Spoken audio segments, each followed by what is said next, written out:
Okay, can you guys hear me? Yes, attorney. Okay, thank you, Alvin. So good evening. Once again, our subject tonight, of course, is credit transactions. So as a start, I would like to discuss what was stated in our course syllabus. I'll start with the course description and of course the objectives, the learning objectives for this subject. So credit transactions is a study of laws governing loans and deposits, including mortgages, pledge, anti-crisis, guarantee, sureties, and other securities or collateral. So at the end of the semester, you are expected to define and understand the term credit transactions, enumerate and explain the different types of transactions under this subject, understand the relevant provisions of the Civil Code, special commercial laws, and supporting rules and regulations issued relevant to credit transactions, and learn case studies and examples which explains the principles involved in this subject, as well as apply the principles learned in the subject when students become members of the bar and so models of teaching. When we conduct this class, you will expect that we will have a combination of the following methods: case method, collaborative method, and lecture method. I'm sure you've read in advance your syllabus, so basahan lang na kung unsa nang mga case method, collaborative method, as well as lecture method. So our schedule for this subject would be the following. We'll have today, March 25, and we will be discussing loans. For April 1, pohon, we will discuss deposits. On April 8, we'll discuss guarantee. And on April 15, we will have surety. And on April 22, we'll have our midterm exams. By April 29, we'll discuss pledge. By May 6, we will discuss real mortgage. In May 13, we will be discussing anti-crisis. And then on May 20, we will have our semi-final exams. And on the 27th of May, we'll discuss rental mortgage. June 3, concurrence and preference of credits. June 10, financial rehabilitation and insolvency act. And finally, we'll have June 17 as our final examinations. So as announced previously, we will use, if you can, as a reference, the book In Comments and Cases on Credit Transactions, authored by Hector De Leon. And of course, we'll also be discussing Supreme Court decided cases in relation to credit transactions. So class activities, recitation will have 25%, midterm, semifinals, and final exam will be 75% of your grades. The passing rate would be 70% out of the 100%.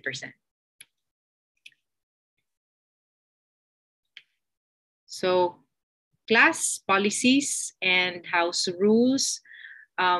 We already have your class representative. So your class representative, Alvin, shall serve as the liaison officer between the class and the professor. Official announcements of the professor shall be coursed through Alvin, who in turn has the duty to disseminate the announcements to the rest of the class. During the online recitations, each student is expected to answer the questions based on his knowledge of the topic. Looking at the notes, books, and other instructional materials and coaching are strictly prohibited. Kanang mga pinababawal na technique, ato nang iprohibit ha. Any violation of this rule shall be treated as an act of cheating and shall be punished by a failing grade in the oral recitation.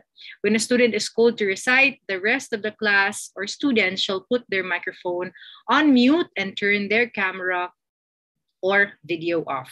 Before any written examination is administered, an online lecture shall be conducted by the professor to clarify and amplify points taken up during the preceding oral recitations. During the lecture, the students are encouraged to ask clarificatory questions or take up with the professor any relevant concerns. And of course, except for meritorious reasons which shall be determined and assessed by your professor in accordance with his or her best light and with prior notice to the professor. No special examination is allowed. Kay medyo hassle kaayo pod ng special examination. No? We have to prepare another set of questions. So the online oral recitation shall be administered either through Zoom or Microsoft Teams. So the written exam shall be administered email or if available, Microsoft Forms. The students are expected to download these applications before the start of the examination. Grading system, 75% major exams, as mentioned earlier, and 25% recitation or the activity. All right, so let's now start with credit transactions or the definition of credit transactions. So I always maintain, in the past, I've been teaching credit transactions in the last perhaps 4 or 5 years, and I would always maintain that the term credit transaction is really appropriate in the sense that not all transactions are contracts. No, if you've been reading in advance and if you browse through the table of contents sa inyong libro, makita ninyo there are different types of transactions in credit transactions. Ubay-ubay na sila, about 10 transactions. So I always maintain that the term credit transactions would be the appropriate title for this subject because not all transactions are actually contracts. So it would be not proper. It would be an improper term to call this subject credit contracts. Kaya di man tanan din transaction na kontrata. So credit transactions. Example, ngano makaingon man ko nga not all transactions are contracts. Example lang, kaning legal pledge, mga judicial deposits, necessary deposits, they are not contracts. But all of these are transactions because they involve credit. Pasabot nga they are in the belief that a party will be able to comply with this obligation in the future. On some of the definitions of credit transactions, attorney. Credit transactions, ladies and gentlemen, includes all transactions involved in the loan of money and goods or the purchase or delivery of goods and services in the present with a promise to pay or deliver in the future. By the use of credit, more exchanges are possible. Persons are able to enjoy a thing together but buy for it later. And through the banking system, actual money transfer is eliminated by cancellation of debts and credits. This is according to the Principles of Economics, 9th edition by C.L. James, page 130 of Barnes and Noble College Outline Series. So, you also have to remember, kabaw ko nagbasa na mo in advance, that not all credit transactions are bailments. Dili tanan bailments. Sa gani ng bailments, if you know.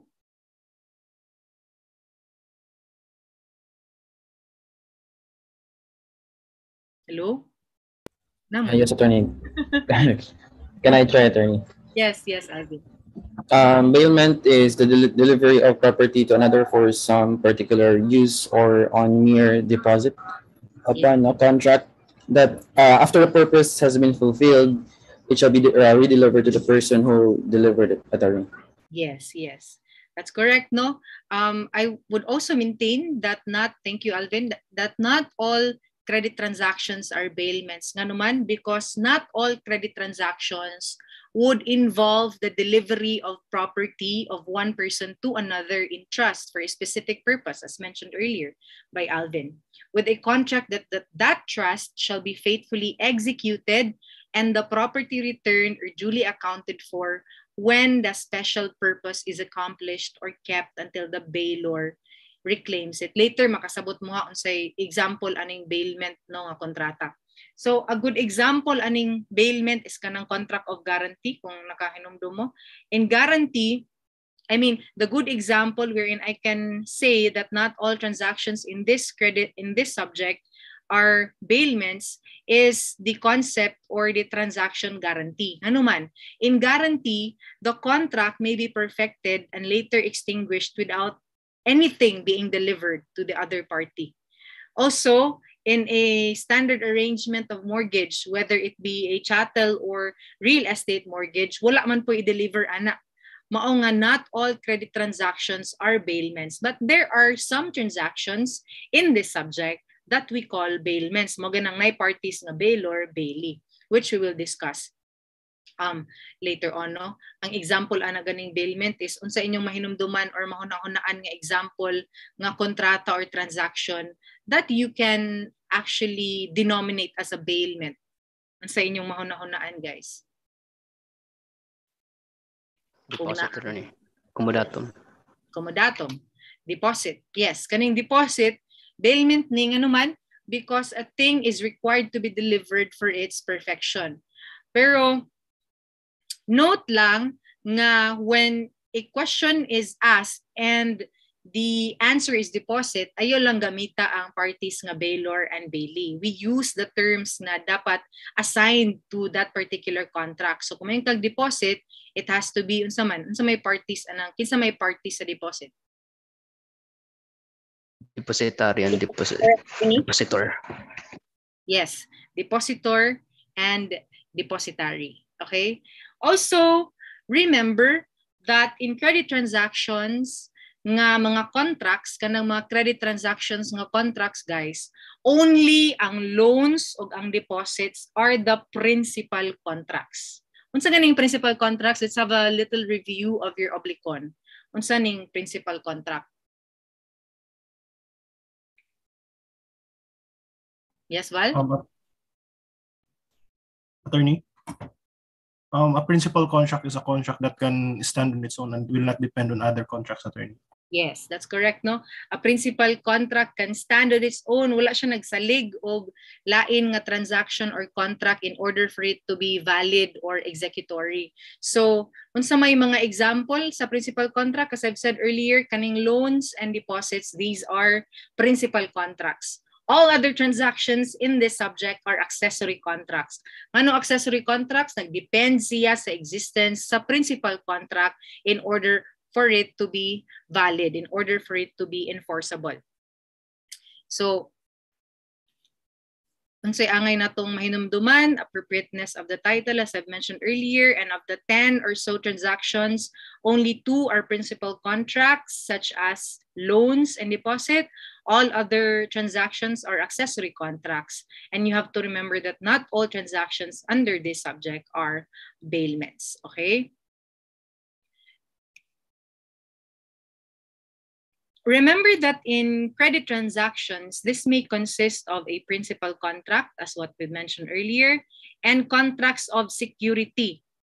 Okay? Unsa man ning contracts of security? These can either be a secured transaction or unsecured transaction. When kag secured transaction, these are those that are supported by a collateral or encumbrance of property or some other security intended to secure the fulfillment of the principal obligation. Example, aning secured transaction, mauning mga pledge or mortgage. Also, we have the so-called unsecured transactions. These are those, the fulfillment of which by the principal debtor is secured or supported only by a promise to pay or the personal commitment of the debtor. Okay? Promise to pay or personal commitment of the debtor. Example, ana, would be guarantee, personal commitment mana on the part of the debtor or surety as the case may be. So what are the kinds and meanings of security? The term security is something given, deposited, or serving as a means to ensure the fulfillment or enforcement of an obligation or of protecting some interest in property. The security may either be personal security, kanang surety, or a guarantor. So later inyo nang ma-distinguish no unsa kay kalahian anang surety, unsay kalahian anang guarantor. Commonly mabatian man na nato kung naay utang, diba? Or a property or real security, as when a mortgage, pledge, anti-crisis, charge or lien, or other device used to have property held, out of which the person to be made secure can be compensated for the loss. Thus, a secured creditor is one who holds a security from his debtor for payment of the latter's debt. So para di mo maglisod og sabot aning subject ka, huna lang ninyo mag-involve ni credit gyud. So utang-utang. So unsa man kahay buhaton para makautang, unsay bahaton para secured ang utang. So kana lay timan eh. So nagisgot ganiha og bailment, and it was defined earlier by your classmate, no?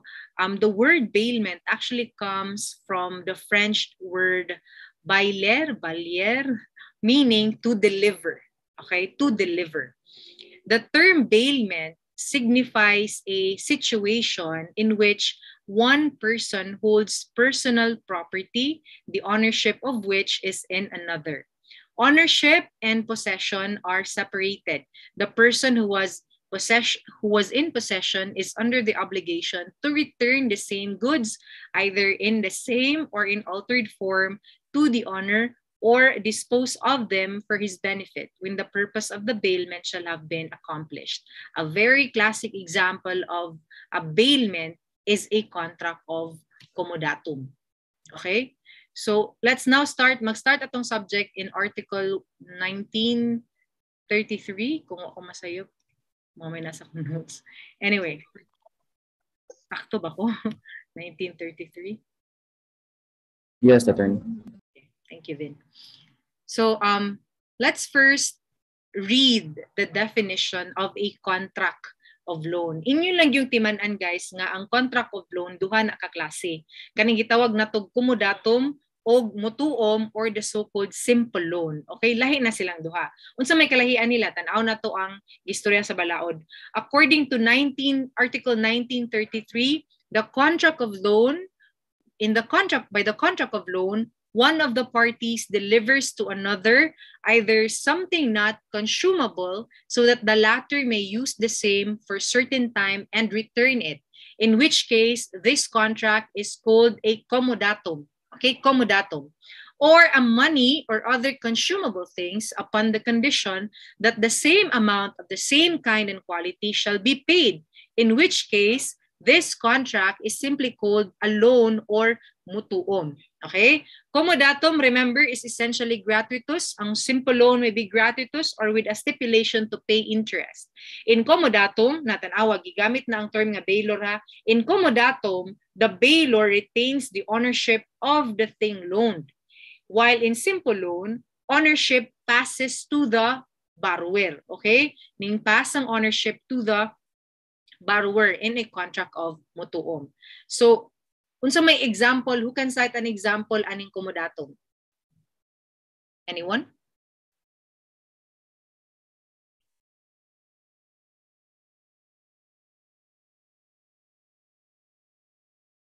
Uy, napamudra.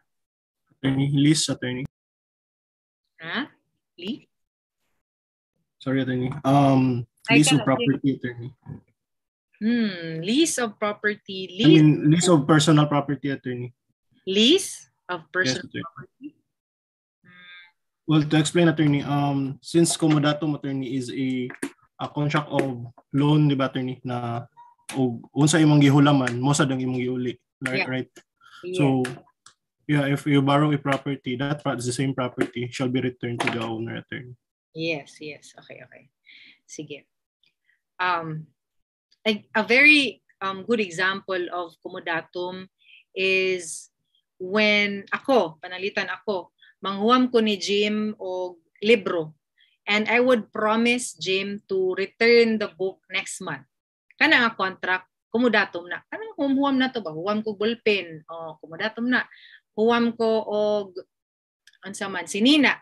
That's commodatum, because commodatum is essentially gratuitous. If mag-lease ta Jim, that would be a contract of lease. Lai po na siya nga concept. Okay? So, when one borrows a book and promises to return the same item to the owner at a specific time, the lender or the owner and the borrower enters into a contract of loan, specifically commodatum. In that instance, ang among kontrata ni Jim, ato nga example, nang huwam kog libro niya, ni promise ko next month na ko iuli, let's say on the 25th next month. So that's a contract of commodatum. Okay? Ang purpose sa contract of commodatum must be for temporary use of the thing loaned. Okay? Kung pananglitan, ako Jim, I borrowed a thing but I'm not really borrow, but you give me something but I'm not authorized to use the said thing. Unsa man na siyang kontrata? Deposit. Kinsa tong si? Behind the attorney. It may be deposit attorney. Yes. Just deposit. Yes. It could be deposit. Kay di man ko authorized to use the thing because the purpose good of Commodatum is actually to use the same and then return it. Dili maakuha. Okay?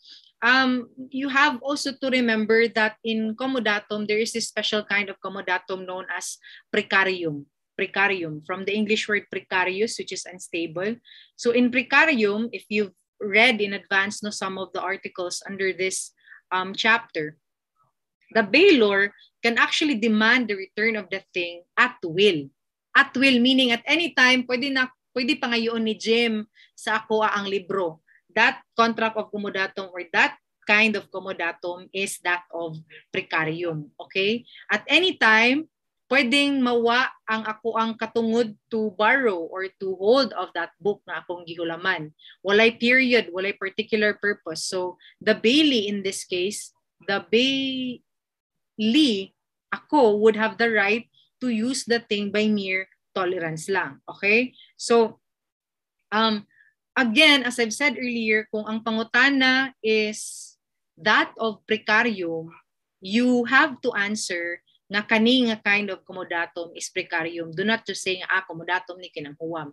But if you can see or makasabot ka sa problem nga kaning problema kato ning special kind of commodatum. So you have to state in your answer also the term precarium para sakto gyud ang points. Okay?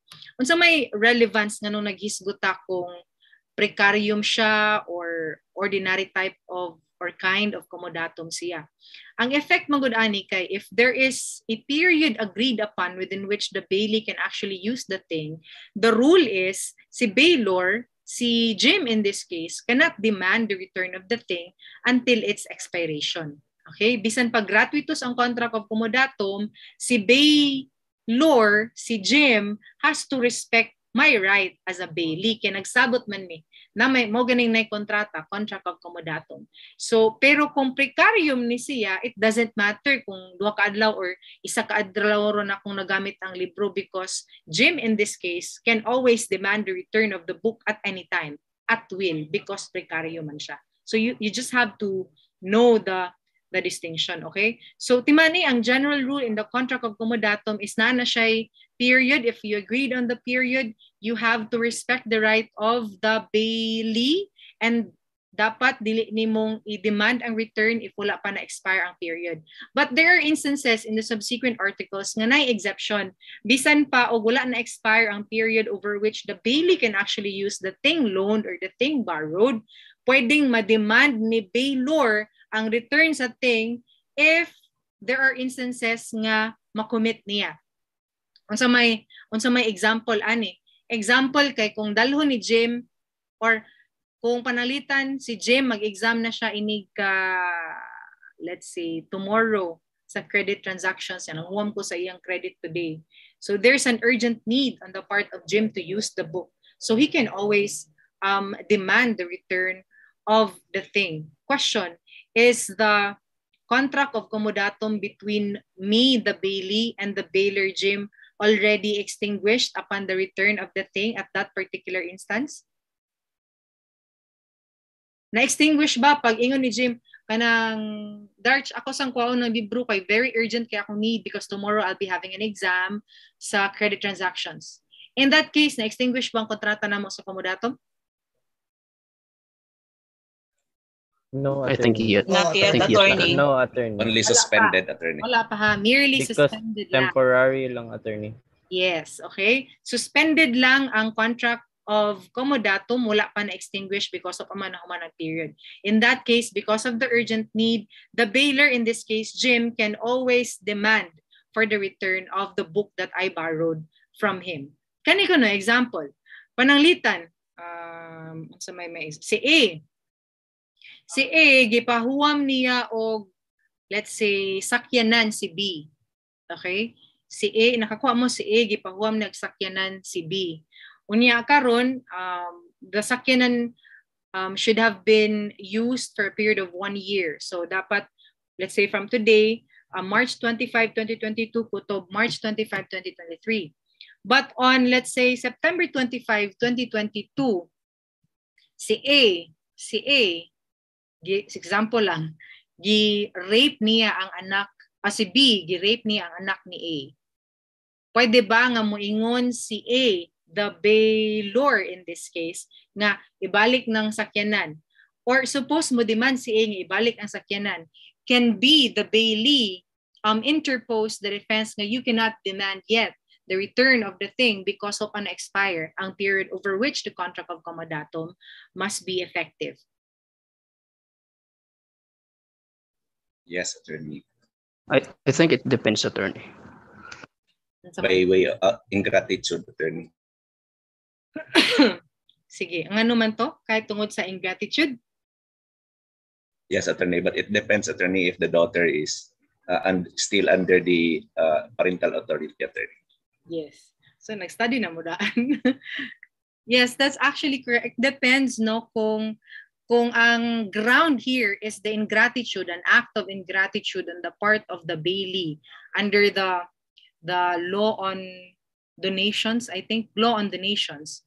Ang ma-extinguish lang or ma-demand lang ni bailor ang return of the thing if the child nag-rape is still under his parental authority. Kaya mo nag-iingon nga act of ingratitude under the law. So if you've read the law, diha gi-qualify nga the act of ingratitude pertains to if kung ang child is under still the parental authority of A, the bailor in this case. So I hope klaro lang na siya, ha?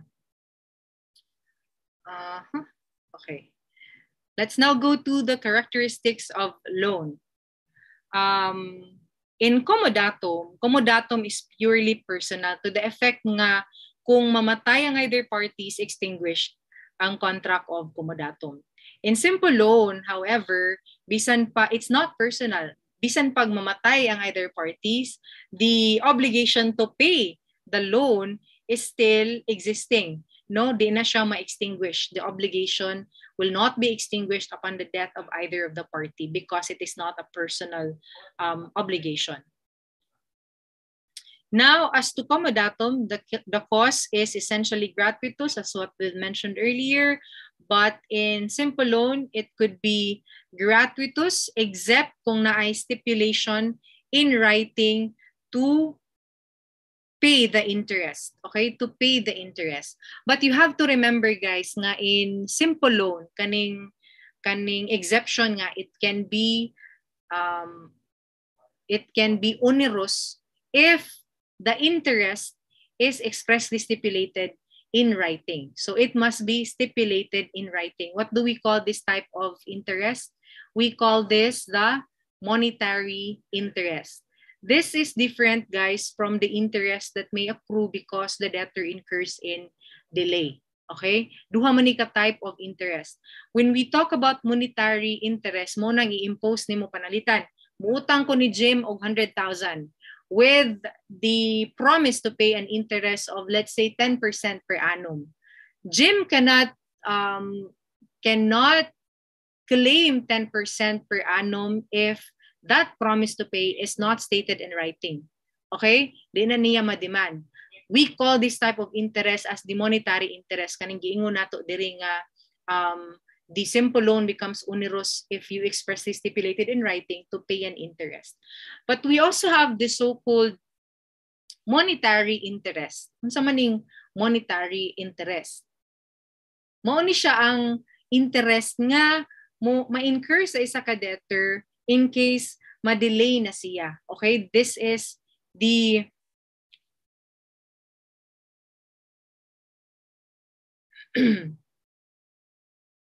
this is the what they call this compensation set by law in the form of damages. Wala ni siya aning contract of loan. This is not stated in among the articles nga naa sa contract of loan, but naa ni siya sa katong damages in the form of compensatory interest. Pabayron ka because of the delay, naka-cause ka og damage on the part of the creditor.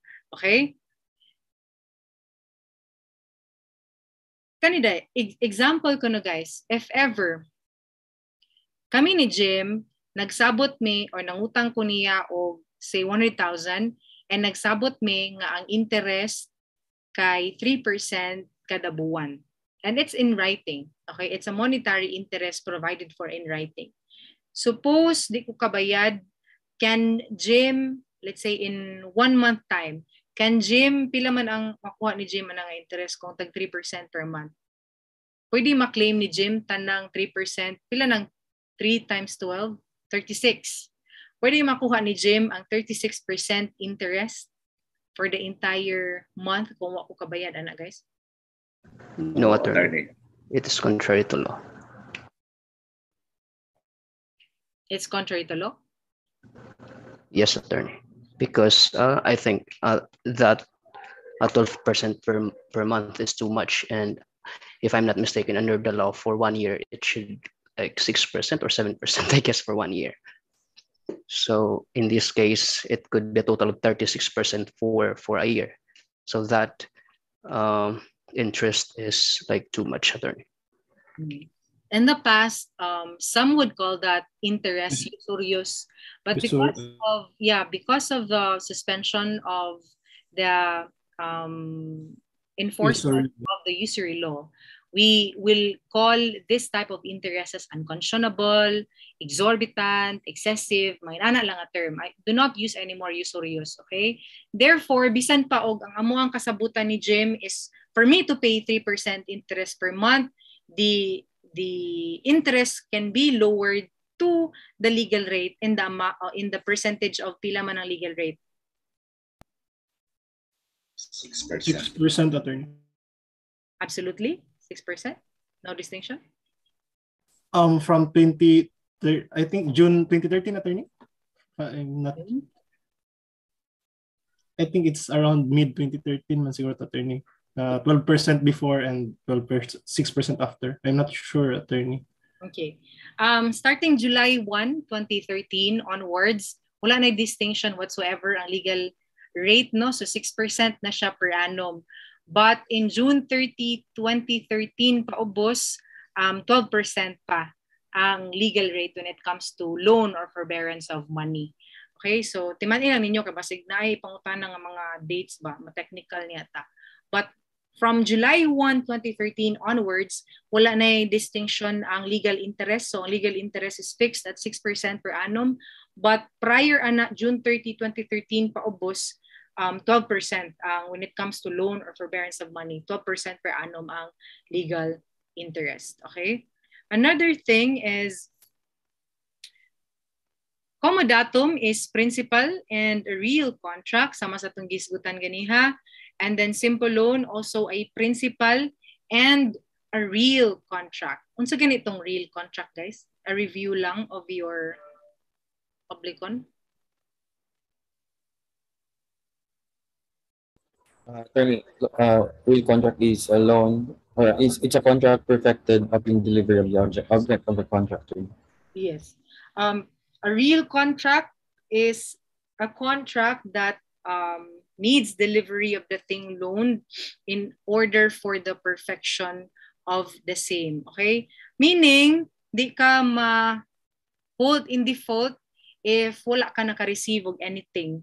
So, nagsabot kang mangutang pero wala ka gitagaag kwarta para makautang, di gina mo run ang period over which you will pay, of course, no? Because a contract of simple loan is a real contract and it requires delivery in order for it to be perfected. Another thing is the subject matter when it comes to Commodatum. Commodatum, ang pwedeng ma-subject matter ani niya kay movables and immovables. Pwede man kay imo raman gyapon siyang iuli in the same condition, in the same kind.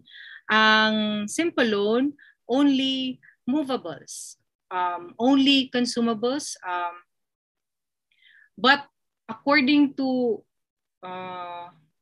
the Book of De Leon, pwede ba ang non-consumable mahimo nga subject matter when it comes to simple loan?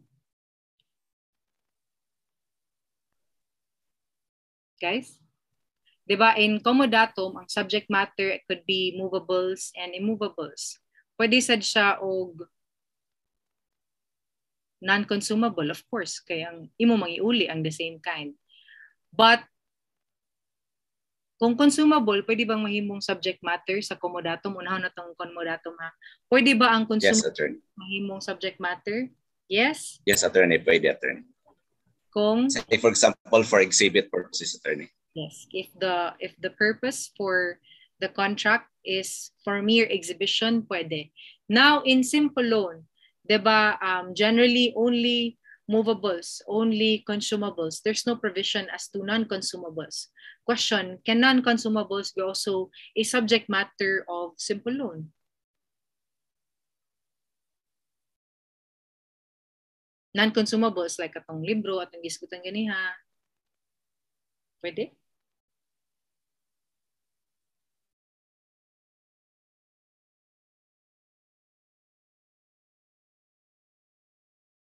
Pwede, attorney. Agad na kayo. Pwede, Fiscal Erwin? Ngayon si Tolentino na pwede man. Ngayon siya, pwede man kay palitan ka ng libro. It may be a subject of a simple loan because the Spanish word ko no for the definition of simple loan, kung nasakto pa ko translate under the civil code, dapat ko no ang term would be fungible. And siya fungible. Meaning when we say fungible, it is a thing that can be replaced by a thing of the same kind and quality. So bisan pa kuno og non-consumable na example book, pwede man na siyang mahimong subject of contract of loan as long as ang imuhang i-return is of the same kind and quality. That's according to Tolentino, but di na siya explicit under the law. Okay? Now let's go to the rights and obligations of Commodatum. Ato lang sa ning basahon tanan before we discuss. Okay, sige. Pwede nimong basahon kuan. Jim?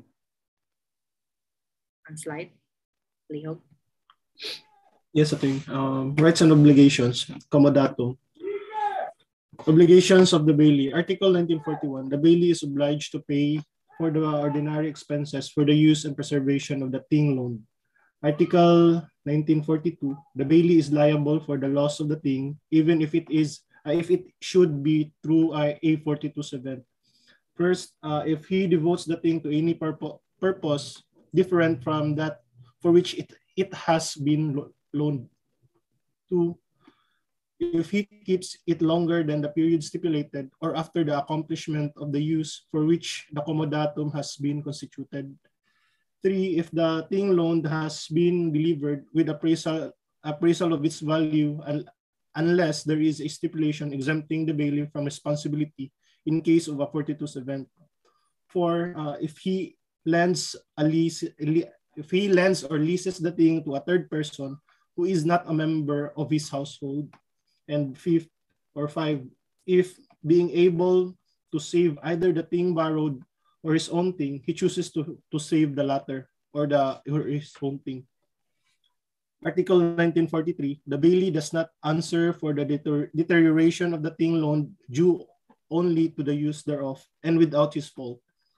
Article 1944, the bailee cannot retain the thing loaned on the ground that the bailor owes him something, even though it may be by reason of expenses. However, the bailee has the right to retention for damages mentioned in Article 1951.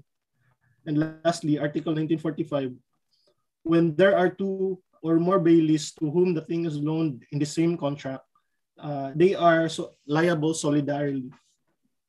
Okay, thank you, Jim. Kinsa ganining bailee?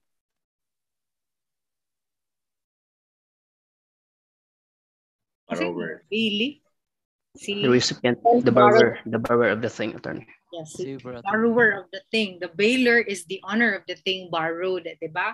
So example, si Jim na siya extra nga sakyanan and I really needed the sakyanan kaya say naguba akong sakyanan. Kung Jim, can I borrow your other car? Katong kato lang. Say car ni mo gani, Jim? Katong imong sports car lang, Jim? Kato lang akong hulman for a period of say 3 months, Jim. Kaya maayo na daw akong sakyanan in 3 months time. So ngayon si Jim, okay, Darch, ako nang pahulman nimo. Question, if in those 3-month period I incur expenses, example ha, in those 3 months, nakagasto ko o nagpailis ko, ganahan kong choy-choy nga ligid sa iyang sports car, say 200,000 pesos. Okay, naka-incur ko gasto nga 200,000 pesos for the ligid akong gipailisan. Unya, after the 3-month period nga akong gigamit ang iyang sakyanan because mahal na gyud kayong gasolina, nakagasto ko let's say mga 100,000 for the gasoline. Unya, nagpa-car wash pa ko kay ganahan kog pirming sinaw, nakagasto ko mga 50,000 in 3 months. And then on the second month, kay naguba man ang brakes sa sakyanan, akong gipa-repair. And akong nabayad another 50,000 pesos. Okay, another 50,000 pesos. Unya, unfortunately, on the third month while I was using it, while nakapark ang sakyanan ni James sa amo ang garahe, ning balik ang Odette version 2.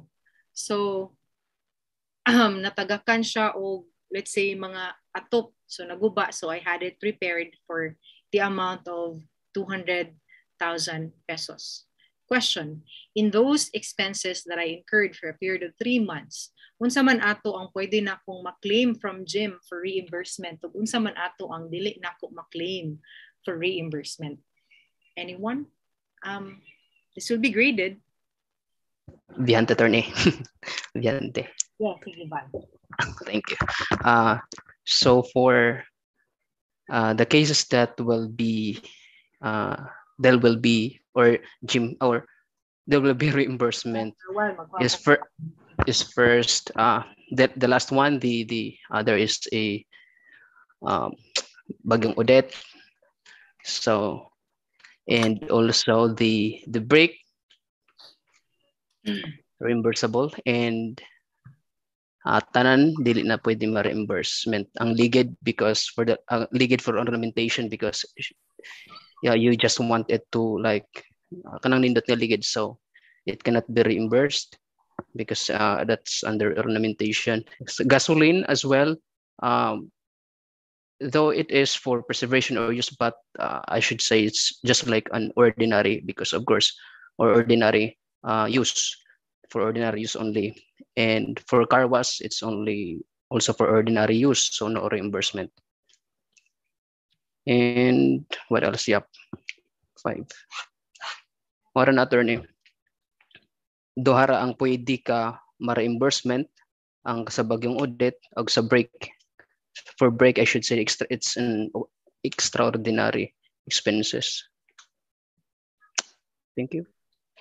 Unsa to ma-reimburse na? Sorry. Si attorney. Ang ma-reimburse ang katong sa Bagyong Odette damages na na-incur through the Bagyong Odette, and the brake for 50,000 because for the brake I should say it's an extraordinary delete naman per me maguba ang brake, di ba?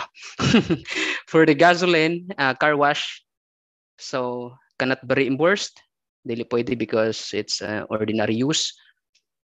And sa liquid for ornamentation because you just want to like have inad to kanindot nga ligid.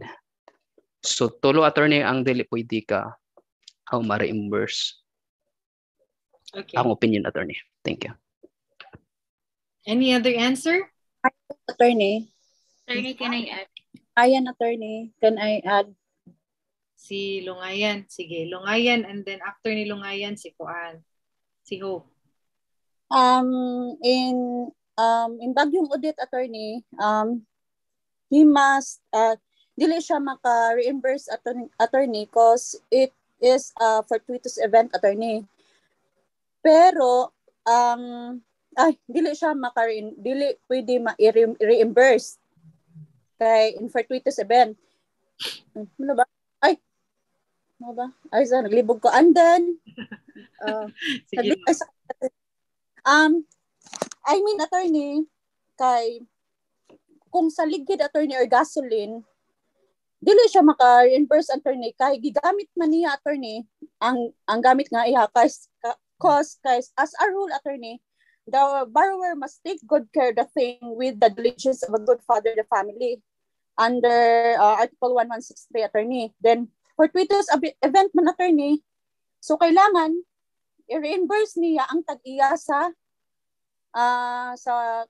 car attorney nga iyang gi-borrow. Ano ba? Naglibog. Okay, my question earlier was if I, the bailee, would incur expenses in the course of the contract of Commodatum, no? Say I borrowed the thing in 3 months' time. And in those 3 months' time, naka-incur ko mga expenses. Of course, makagasto magit ka, di ba? Mga kuan for the gasolina, for the car wash, and all that stuff. Question, can I ask the bailor, the owner of the thing that I borrowed, to reimburse me of those expenses? Mo to ang question, Michelle. So mo to siya, kung panalitan, magpailis kog ligid nga gwapo, makaingon ba ko ni Jim in this case, siya may bailor, makaima kong Jim, i-reimburse ko ano ha, kay gwapo na kinagligid. Kung panalitan, naka-incur ko for expenses for the gasoline, dako kay kung nabayaran kay mahal kayong gas, maka-ask ba ko niya reimbursement sa akong nabayad sa gas, sa car wash, let's say, guba day iyang brake system niya, ako'y nakagasto, kay akong nagamit, can I ask for the reimbursement for those expenses?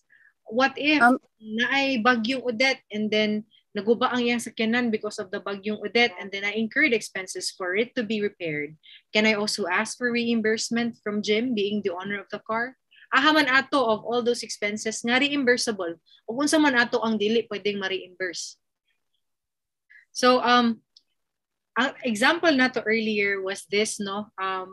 Can the bailee, in this case ako, can I ask for a reimbursement over the expenses that I may incur by reason of, changing the tires because I wanted to look better, for the gasoline that I spent, for the car wash, for the defective brake system, and for the damage that Odette caused while the car was parked in my garage. So question, can I ask for a reimbursement from the owner, the bailor, Jim in this case?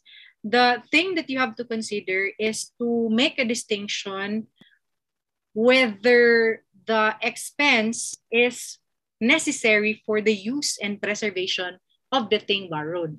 Okay? Kailangan ni mo nang i-identify daan. Is this expense or are these expenses necessary for the use or preservation of the thing borrowed? Kung necessary siya for the use or preservation, automatic ba na reimbursable ang expenses?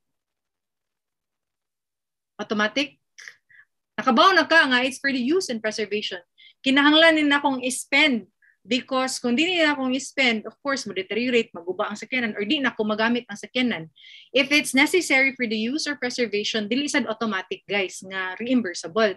You also have to distinguish kung ordinary ba siyang expense or kung extraordinary ba siyang expense. Okay?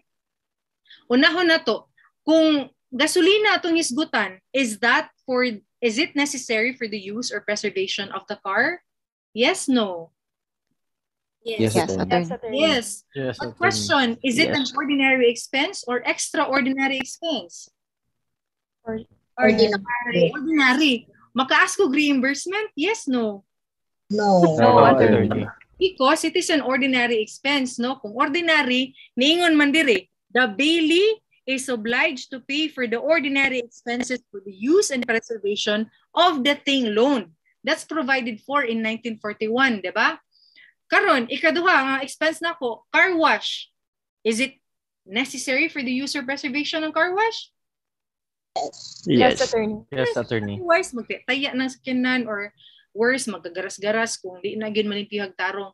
But is it ordinary or extraordinary? Ordinary gapon attorney. Dili ma-reimburse gapon, diba? Karon, kanang defective brake system, kung maguba ang brake, and when I have it repaired, is it an ordinary or is it necessary for the use or preservation of the car, kanang brake system? Yes, no? Yes, attorney. Attorney. But question, is it an ordinary expense or extraordinary expense? Extraordinary, attorney. Ordinary. Reimbursable.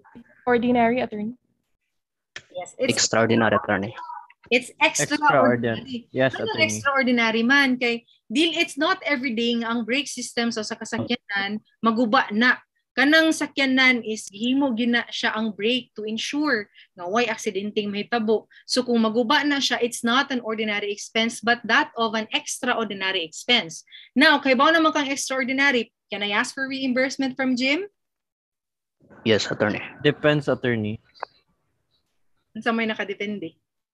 I've read, Mine- attorney, that if it is your fault or negligence, attorney, nga wala nimo gi-check ang brake system or wala nimo gi-maintain ang brake system, it will be your liability na, attorney, but not of a bailor. I guess that's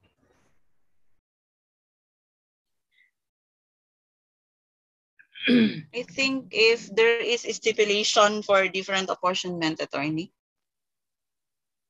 Okay, but generally, since it is an extraordinary expense, it is reimbursable on the part of the bailor. Okay, the bailee in this case can always ask for reimbursement because extraordinary ng pagpa-repair sa brake system.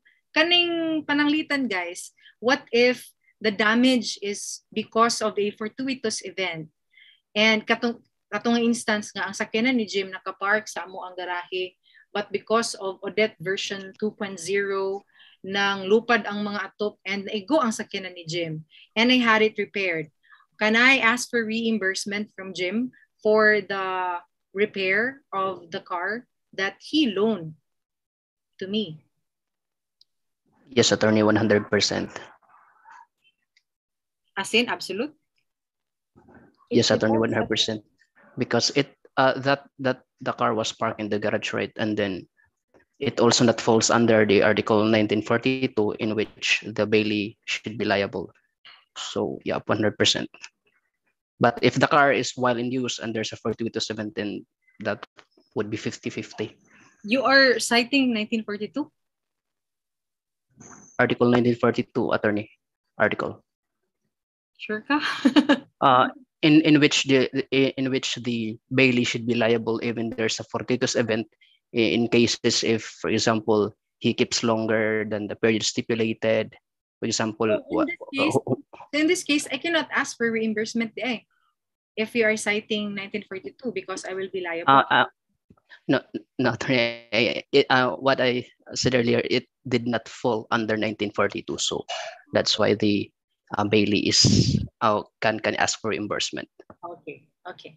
Which you will actually see later, no, the rights and obligations of in Commodatum on the part of the bailor. Makita ninyo nga wala ko nabuot-buot sa akong gingon ha, but when it comes to that car ni Jim nga nakapark sa garahe and igo sa mga atop na nalupad because of Odette 2.0, kana siya is reimbursable in the amount of 100% provided that I provided notice to Jim.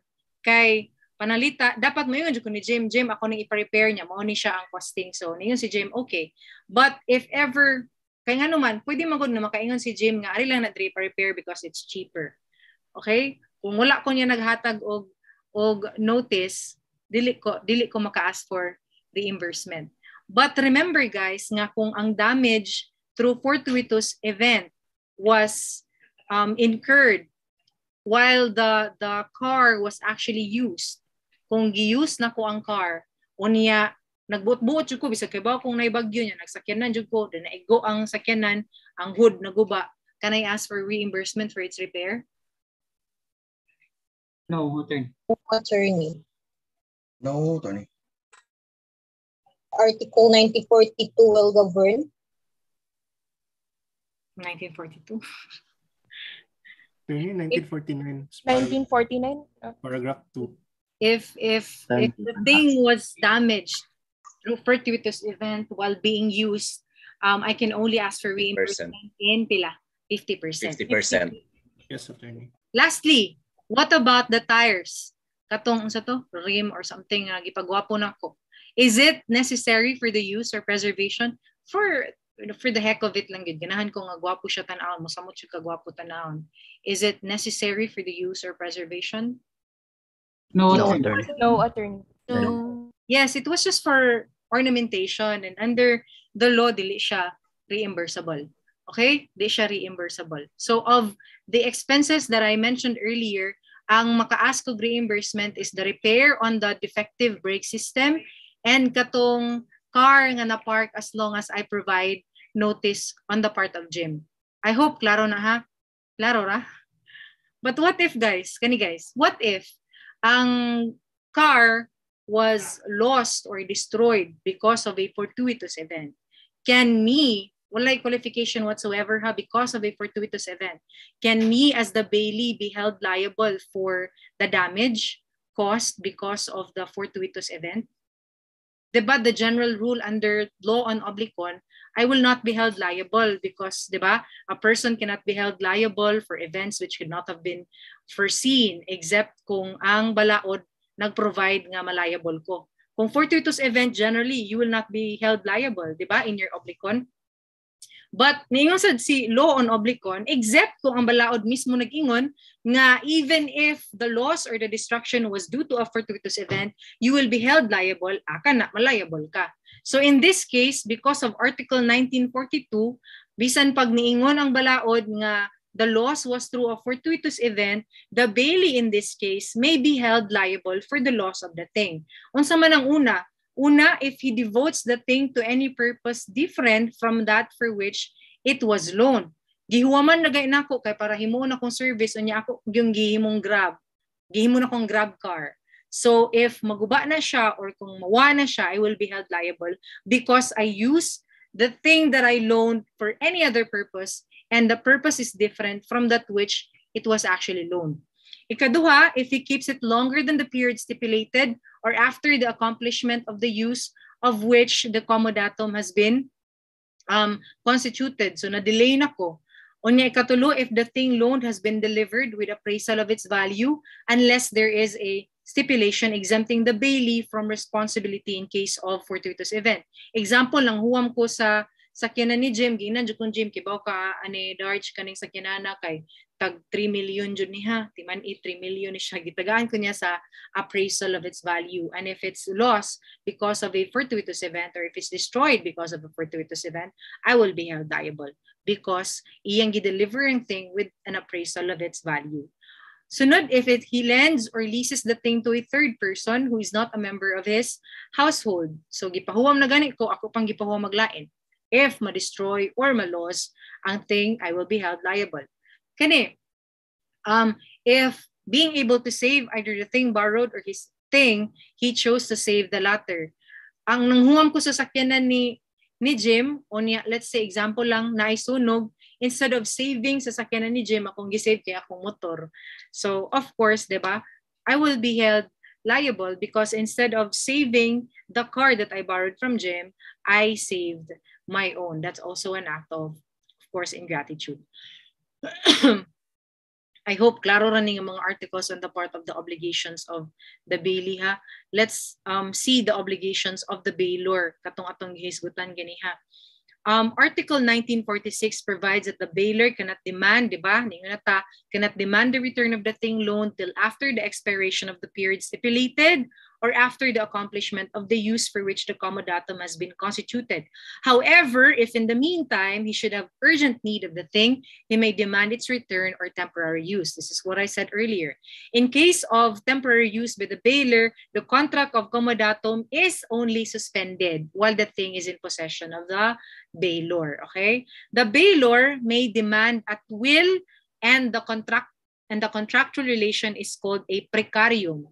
Ang sama ng mga instances sa precarium kani if neither the duration of the contract nor the use to which the thing loaned should be devoted has been stipulated, wala mabutang ang duration, wala mabutang ang purpose sa paggamit sa butang, wala nakabutang sa amo ang kontrata, wala mo nasabutan, so that contract of commodatum is a precarium. Or if the use of the thing is merely tolerated, wag mo ga-agree nga gamito na, but gigamit nimo pero gipasagda na kaniya nga gamito ang sakyanan. So that's by mere tolerance. So Jim in this case can always demand the return of the car at will because this kind of contractual relation is called a precarium. Unya, the bailor may demand the immediate return of the thing if the bailee commits any act of ingratitude specified in Article 76. So, iskan ang Article 76 instances kung kanusa ang act of ingratitude mahitabo. Okay. And then another thing is the bailer shall refund, kaniha mo na ni, katong gisgutan ganiha, shall refund the extraordinary expenses during the contract for the preservation of the thing loaned, provided the bailee brings the same to the knowledge of the bailer before incurring them, except kung urgent na kaayo that the reply to the notification cannot be awaited without danger. If the extraordinary expenses arise on the occasion of the actual use of the thing by the bailee, even though he acted without fault, they shall be borne equally by both the bailer and the bailee, unless, of course, there's a stipulation to the contrary. Also, if the purpose of making use of the thing, the bailee incurs expenses other than those referred to in 1941 and 1949, he is not entitled to reimbursement. Katotong ganiha nga for mere ornamentation. So, dili siya entitled for reimbursement. The bailer who, knowing the flaws of the thing loan, does not advise the bailee of the same shall be liable to the latter for the damages which he may suffer by reason thereof. Example lang, katong brake system ganiha, kung nakabawag yun si bailer, nga gubaon na dito ang brake, niya wa siya nagsaba yun kang bailee sad, in this case, he will be liable to pay for the damages that the bailee actually suffered because of not disclosing the flaws of the thing loaned. And then, kani, dili pwede nga si bailer will exempt himself from payment of the expenses or damages by abandoning the thing to the bailee. Imo na lang na, kay wala naman ko ikabayad. So, imuha na lang na siya, kana na lang akong ibayad. It cannot be done. Okay? And then, last na lang ni siya nga point for loan. Last na ba di ay napadisin for loan. Okay, let's discuss Republic versus Bagtas. Nakabasa naman mo no? I hope nakabasa naman. Okay. Unsa may nahitabo di aning kang Bagtas? Si Jose Bagtas, kaniadto pa ni 1962, wala pa ta nga tao ani no. Jose Bagtas borrowed from the Bureau of Animal Industry 3 bulls for a period of 1 year for breeding purposes, subject to a government charge of breeding fee of 10% of the book value of the books. Okay? So nung huwam si Bagtas sa Bureau of Animal Industry, tulo ka bull. Okay, iyang gibreed. Okay? Pag human na sa kontrata after a period of 1 year, ningon si Bagtas nga, I will renew for another 1 year.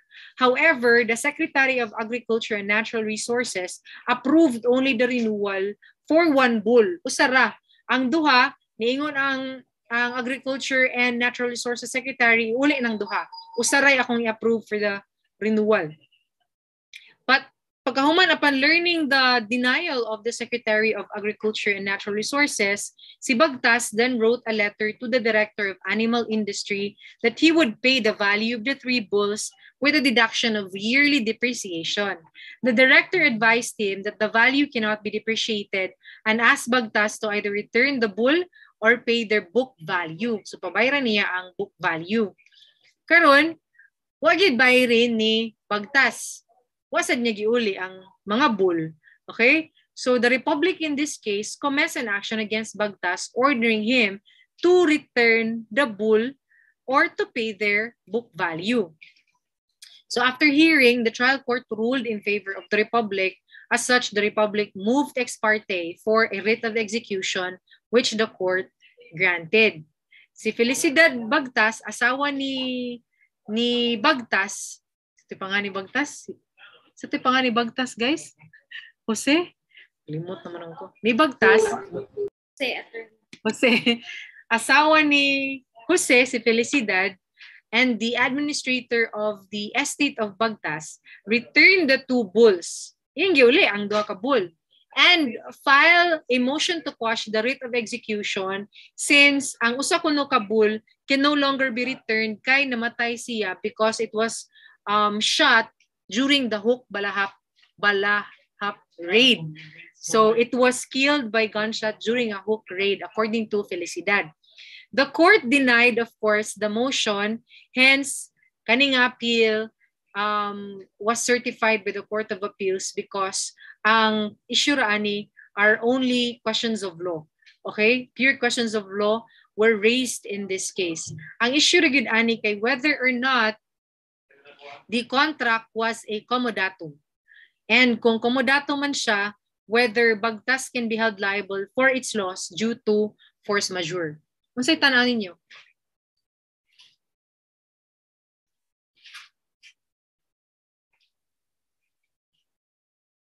Commodatum to?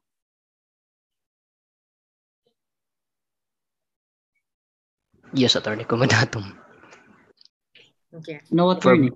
For breeding purposes naman, so iuli niya ang inahan, iya ang anak or depende sa kwan. Pero iuli din niya ang tulo ka bull. So Commodatum, and he is liable even due to force majeure because the contract has already been expired. It's more than 1 year. So, and there's no stipulation that granted for another contract. So it falls under 1942, in which the bailee is liable for the loss. Thank you. Thank you, Val. Question, attorney. Wasn't there an involvement of the breeding fee? Yes, there was a breeding fee. Because if there was a breeding fee, then it's no longer commodatum. It is more of like a compensation, which generally would mean it's a lease contract. I think so, yeah. Okay. Sige. Let's see what the Supreme Court said in this case. Firstly, the Supreme Court said that a contract of commodatum is essentially gratuitous. Gratuitous meaning dili siya onerous, walay compensation. So the Supreme Court held that bagtas was liable for the loss of the bull even though it was caused by a fortuitous event. Nga naman gidistingo pagani sa Supreme Court ang lease o ang commodatum. Niingon ang Supreme Court bisan pag contract of lease na siya bagtas na the 10% breeding charge is compensation for the use of the bull, and bagtas as lessee is subject to the responsibilities of a possessor. He is also in this case in bad faith because he continued to possess the bull even though the term of the contract has already expired. So liable gihapon siya. Kung contract siya of commodatum, niingon ng Supreme Court, he is still liable because he kept the bull longer than the period stipulated, and the thing loaned has been delivered with appraisal of its value. So no stipulation that in case of loss of the bull due to fortuitous event, the late husband of the appellant would be exempt from liability. So basically, gidistingo lang sa Supreme Court, bisan pag mo claim ka, Mrs. Felicidad, nga this was a contract of commodatum, still, you will be held liable kay you kept it longer than the period stipulated, and it was actually delivered with an appraisal of its value. So ningon ng Supreme Court, the original period of the loan was March 8, 1948 to May 1949, and the loan of one bull was renewed for another 1 year to end on March 8, 1950. But the appellant kept and used the bull until November 1953. It's 3 years, when during a hook raid, it was killed by stray bullets. Furthermore, when lent and delivered to the deceased husband of the appellant, the bulls had each an appraised book value to with the at 1,176, and then the bangri at 1,320.56, and the sahiniwal at 774.46. It was not stipulated that in case of loss of the bull due to fortuitous event, the late husband of the appellant would be exempt from liability. So basically, two theories were pursued by the Supreme Court in this case, even if it's a contract of lease, since in this case, kung contract of lease pa na bad faith na ka, kay lapas naman sa kontrata ang imong pag-keep sa property. So if it's lost through a fortuitous event, you will still be held liable. Ningon sa Supreme Court, even if it's a commodatum, under the law on commodatum, specifically 1942, you will still be held liable even if the loss is through a fortuitous event because you kept it longer than what was agreed for, and it was also delivered with an appraised value, with an appraisal of its value. So muna siya ang decision in the case of Bagtas, a classic example of Article 1942, over which the bailee can be held liable even if the loss of the thing loaned is due to a fortuitous event. Last point for tonight is simple loan or mutuom. As mentioned earlier, kung mayroon kag loan or mutuom, this is where a person receives a loan of money or any other fungible thing, acquires the ownership thereof, and is bound to pay to the creditor an equal amount of the same kind and quality. Example, ani ka ng kwarta. Diba? Kwarta. Manguwam ko 1,000 kang gym, of course, I will return also 1,000 kang gym. Dili necessary nga 1,000 nga akong gihuwam kang gym with the same serial number ang ako pong i-return niya, because in this case, dili man require the same thing ako i-return, but it has to be of the same kind lang and quality. Rice, I can also borrow rice from gym and I can return the same kind of quality of the rice, and that contract is simple loan or mutuom. You have to remember in Article 1953 nga ang law here uses the word pay and the word return. Not by return. So the consumption of the thing loaned is the distinguishing character of the contract of mutuom from that of commodatum. If you remember sa commodatum, you do not consume the thing loaned, diba? Ang imuha gyud na is to use, merely use, and you have to return the same thing nga imuhang gihuwam ngadto sa daylor or dito sa owner of the thing that you actually loan in commodatum. But in mutuom, of course, you can consume rice, you can consume money, pinaka-consumable gid nga buta, ang kwarta mo gid no, when we have money, of course, we use it to buy things. But of course, you also have to return or pay the creditor an equal amount of the same kind and quality. What else? Kani. As I've said earlier, in a contract of simple loan or mutuom, mangutang kag kwarta, kunya magbuhat kag promissory note, you can be held liable for interest if dili is state didto ang interest kanang gitawag natong monetary interest. Okay? That's under 1956, Article 1956. No interest shall be due unless it has been expressly stipulated in writing. Remember that there are two kinds of interest, the so-called monetary and compensatory interest. Kung may kag monetary interest, this refers to the compensation set by the parties for the use of the forbearance of money. Muna itong isabutan, stipulated in writing. Unya, remember, under this article na no such interest shall be due unless it has been expressly stipulated in writing. Kurang ibalik.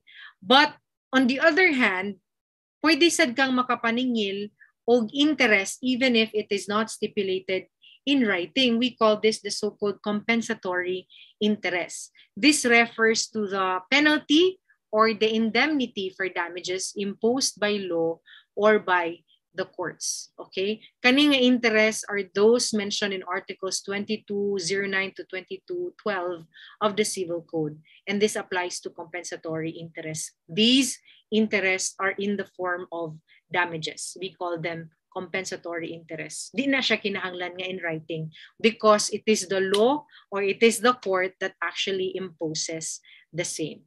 Okay? I hope klaro ra na siya. Okay, guarantee na. Let's have guarantee next meeting. Do you have any questions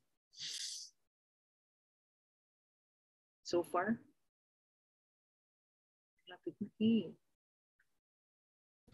Any questions? Nakakuha Attorney, I just would like to clarify for next meeting is guarantee, attorney.